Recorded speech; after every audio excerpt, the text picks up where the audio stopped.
La réputation de Shinkai Makoto n'est plus à faire depuis son succès international avec Kimi no Na wa en 2016, puis Tenki no Ko en 2019. Mais bien d'autres ont déjà parlé de ces films, dont le premier reste meilleur que le second de mon point de vue. Personnellement, j'avais découvert le réalisateur sans le savoir en 2013 lors de la sortie du moyen-métrage de 46 minutes dont nous allons parler aujourd'hui. J'ai nommé Kotonora no Niwa, pour lequel il a été réalisateur, scénariste, compositeur et monteur, rien que ça. Le film présentait déjà ce sujet cher au créateur qu'est le sentiment amoureux et son évolution au fil du temps. C'est donc parfait pour une vidéo de Saint-Valentin.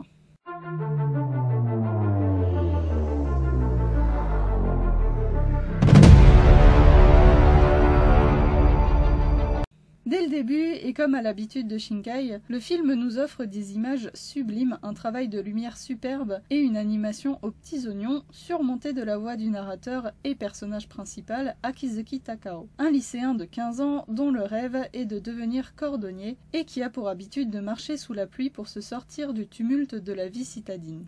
Dans le parc qu'il traverse uniquement les jours pluvieux et où il passe ses matinées en séchant les cours, il va faire la rencontre d'une jeune femme de 27 ans, Yukino Yukari, qui déclame quelques vers avant de nous laisser le temps d'apprécier la musique du film, tout en douceur et d'une certaine mélancolie. Le film se déroule durant la saison des pluies, ce qui revient aussi dans Tenki no Ko. Le réalisateur a l'air d'avoir un attrait particulier pour la météo pluvieuse et sait particulièrement bien la mettre en scène. On découvre rapidement la vie de famille de Takao, avec son grand frère sur le point de quitter le domicile familial et leur mère démissionnaire dont la relation avec un homme de 12 ans plus jeune qu'elle plaît moyennement à son fils aîné et qui a un comportement très immature, forçant le plus jeune à s'occuper de la maison malgré son jeune âge. À chaque fois qu'il retourne dans ce fameux parc, il s'assoit sur le même banc, le seul à l'abri de la pluie, où se trouve aussi toujours Yukari, occupé à boire de la bière et à manger du chocolat. En plus de l'attrait qu'il trouve aux chaussures de la jeune femme, en bon futur cordonnier, il va aussi en apprendre plus sur elle et sur sa personnalité à force de la côtoyer, et petit à petit elle va devenir sa confidente.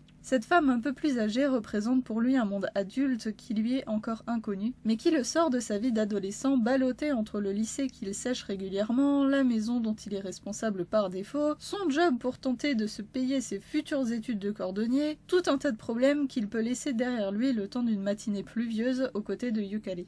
Mais celle-ci a ses propres problèmes personnels qu'elle tente de surmonter de son côté, et Takao a une influence autant, si ce n'est plus positive sur elle, qu'elle sur lui. Le temps passe, la pluie continue et les sentiments de nos deux personnages se développent dans leur petite bulle où leurs soucis s'envolent. Malheureusement pour eux, la fin de la saison des pluies arrive et laisse place à l'été, et Takao cesse de se rendre au parc, n'ayant plus l'excuse de la pluie pour sécher les cours.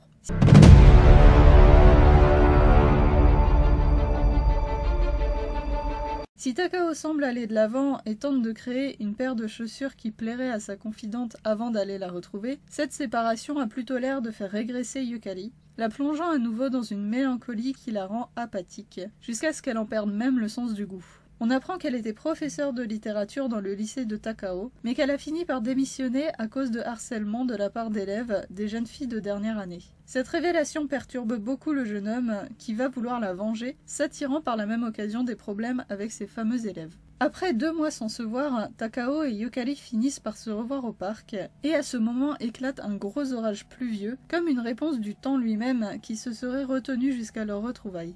Ce n'est pas le soleil et le beau temps qui reflètent leurs sentiments à ce moment-là, mais bien la pluie et la tempête qui les entourent à nouveau comme une bulle, sur ce banc, dans ce parc, puis dans l'appartement de Yukari où Takao finit par lui avouer ses sentiments. Mais évidemment, ce n'est pas si simple, et la jeune femme, bien consciente de leur différence d'âge et de tous les problèmes que ça peut leur créer, commence par repousser ses sentiments, un comportement adulte et logique, même s'il leur fait du mal à tous les deux. Cette résolution ne tient pourtant que quelques instants, et bien vite elle le rejoint pour lui dire les mots qu'ils avaient tous les deux besoin d'entendre. L'amour de cet adolescent l'a sauvée, et même si elle ne peut pas encore lui rendre, peut-être qu'ils se retrouveront un jour, quand reviendra la saison des pluies, et qu'ils auront tous les deux fini de grandir et de mûrir chacun de leur côté.